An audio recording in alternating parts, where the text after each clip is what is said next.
आगरा में जिला प्रशासन के द्वारा जैसे ही सत्संगियों से अवैध ज़मीनों पर कब्जे को हटाना शुरू कर दिया तो वैसे ही सत्संगियों के द्वारा ग्रामीणों की ज़मीन को घेरने पर ग्रामीणों ने भी अब अपनी ज़मीन को मुक्त करा जाने की मांग की है। बताया जा रहा है कि सत्संग सभा के आसपास ग्रामीणों ने अपनी गाड़ी कमाई से प्लाट खरीदे थे, जिन्हें रातों रात कब्जा करके सत्संगियों ने अपने कब्जे में कर लिया। तभी से पीड़ित परिवार प्रशासनिक अधिकारियों से लेकर के नेताओं के चक्कर काट रहे, लेकिन इसके बावजूद भी उन्हें उनकी ज़मीन पर से कब्जा नहीं मिला। इसको लेकर के वो काफ़ी परेशान है। मीडिया के सामने उन्होंने अपनी पीड़ा व्यक्त की है। यहाँ पर हम लोगों ने ये रघुनाथ विहार नाम की एक कॉलोनी है पूरी, ये मौजा खासपुर में खसरा नंबर 272 है जी। हम सब लोगों ने अपनी मेहनत की कमाई से छोटे छोटे हद से प्लॉटिंग कटी हुई है।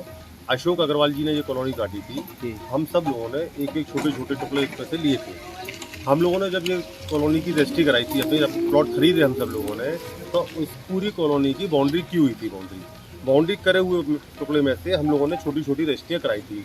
किसी ने अपने बुढ़ापे के लिए, किसी ने अपनी बेटी की शादी के लिए, अपने खून पसीने की कमाई से एक एक रुपया बचा कर सब लोगों ने ये टुकड़े लिए थे। ये दयालबाग वालों ने ये जगह कह के कि ये जगह हमारी है, इन लोगों ने, राधा स्वामी दयालबाग वालों ने इस पे कटीले तार लगा दिए।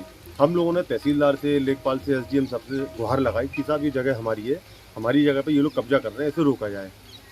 इसी दरमियान रात में 12 बजे करीब 2000 सत्संगियों ने असलों के संग आके इस जगह पे ज़बरदस्ती बाउंड्री कर दी। हम लोग उसे रोकने के लिए भी आए, हमने थाने से पुलिस वालों को भी बुलाया।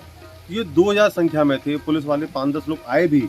हम लोगों ने उनसे विनती करी कि अगर ये जगह आपकी है तो हम आपको बाउंड्री करा के देंगे, लेकिन अगर जगह हमारी है तो गरीबों पर अत्याचार मत करो। पर उन लोगों ने एक नहीं सुनी और उन्होंने बाउंड्री कर दी। बहुत उनसे अनुनय विनय करी गई। पुलिस वालों ने तक उनसे कही कि भाई आप 2 दिन का समय दो, अगर इनकी जगह हुई तो इनको दे दी जाएगी, आपकी हुई तो आपको दे दी जाएगी। उन्होंने कहा नहीं साहब, हम तो बाउंड्री करेंगे, और वो बाउंड्री तान के चले गए। उसके बाद हम तहसीलदार साहब पे, SDM साहब पे, DM साहब पे, मुख्यमंत्री पोर्टल पर सब जगह हम लोगों ने गुहार लगाई। 2 साल से हम लोग लगातार तहसील और कलेक्ट्री के चक्कर काट रहे हैं। उसका फल ये मिला कि हमने शासन से इसकी नपत कराई। नपत में शासन ने हमें नपत करके बाकायदा लिख के दिया कि 5.5 मीटर चौड़ाई में और 200 मीटर गहराई में, 200 फुट गहराई में ये जगह दयालबाग सत्संगी वालों ने उस पर आपकी जगह पर कब्जा किया हुआ है, अवैध कब्जा किया हुआ, ये लिखकर हमें दिया। फिर हमने उनसे गुजारिश की साहब ये अवैध कब्जा हमारे छुड़वाकर हमारी जगह हमें वापस दी जाए। तो उन्होंने उसमें ये दिया कि इसमें हम लोग कुछ नहीं कर सकते हैं, इसमें शांति भंग होने की संभावना है, अतः आप कोर्ट जाएं। अब भाई साहब, कोर्ट जाने का मतलब ये होता है कि हम, हमारे बच्चे और बच्चों के बच्चे, और ये लोग तो वैसे ही बहुत निर्धन है, ये लोग एक एक रुपया खड़ा करके कैसे कैसे बचा के इन लोगों ने टुकड़े बचाए हैं। अभी एक की तो स्थिति ऐसी है, उसने अपनी बेटी की शादी के लिए लिया था, अब वो आदमी बहुत परेशान है, उसकी फ्रैक्चर हो गया, मतलब उसके पास खर्चे के पैसे नहीं है। अब उस आदमी वो कैसे केस लड़ेगा, खाने के लाने पड़े। लेकिन इन लोगों ने कुछ नहीं सोचा, उन लोगों की जमीन दबा दी। हमारी सरकार से, शासन से, प्रशासन से बस यही एक अनुरोध है कि जो न्याय है, ये जगह जब हमारी है, हमारे पास सारे सबूत हैं, तो ये जगह हमारी उनसे मुक्त करा के हमें दिला दी। क्या आपने पोर्टल मुख्यमंत्री जी के लिए अवगत कराया है? हमने मुख्यमंत्री पोर्टल साहब पर डाला हुआ है, आगरा कमिश्नर साहब को दिया हुआ है, आगरा DM साहब को दिया हुआ है, SDM साहब को दिया है, तहसीलदार साहब को दिया हुआ है, ADM सिटी मजिस्ट्रेट, सभी के संज्ञान में। क्या आप दरबार में गए थे कभी? हम दरबार में नहीं गए थे ना, जनता दरबार में योगी साहब के पास नहीं गए। योगी जी के पास गए आप? नहीं, योगी साहब उत्तर प्रदेश के पास आप उनके पास नहीं। आप एक बार पहल कर लें, मुख्यमंत्री जी को भी अवगत करा दे इस मामले से। मुख्यमंत्री साहब को हम अवगत कराते हैं, लेकिन हमने उनके पोर्टल पर कई बार शिकायत की। ये संस्थाएं इतनी बड़ी हैं और आप छोटे लोग हैं, आप इनका कुछ नहीं बिगाड़ सकते हैं। हम लोग तो साहब छोटे लोग हैं, सब छोटे छोटे लोग हैं। किसी ने अपने बुढ़ापे के लिए जगह ले रखी है। अब वो आदमी जिसने अपने एक एक रुपया पेट काट के जगह ली है, आज उसके पास अपना इलाज करने के लिए जगह नहीं है, उसने उससे वो जगह बना ली है। पीड़ितों का कहना है कि उन्होंने पाई करके ये जमीन खरीदी थी, लेकिन उस पर सत्संग ने कब्जा कर लिया है। उन्होंने सरकार से उनकी जमीन वापस करा जाने की मांग की। जी, मेरी चाची ने अपने बचत में से अपने बच्चों की शादी की व्यवस्था को देखते हुए यहाँ एक प्लॉट लिया था 2020 में। उसके बाद जब हमने प्लॉट लिया था, आप खुद सोच सकते हैं, जब 2020 में प्लॉट लिया था, यानी 3 साल हुए हैं अभी लगभग। पूरी बाउंड्री थी, सब कुछ बढ़िया था, बस केवल हमें बाउंड्री करानी थी और सब लोगों से बात हुई, सब साथ में करा लेंगे। इतने में ही कुछ दिन बाद देखा, रात को 12 बजे मेरे पास आशीष जी का फ़ोन आया कि ऐसे वहाँ पर कब्जा हो रहा है। वहाँ जाके देखा तो यहाँ पूरी बाउंड्री बना दी।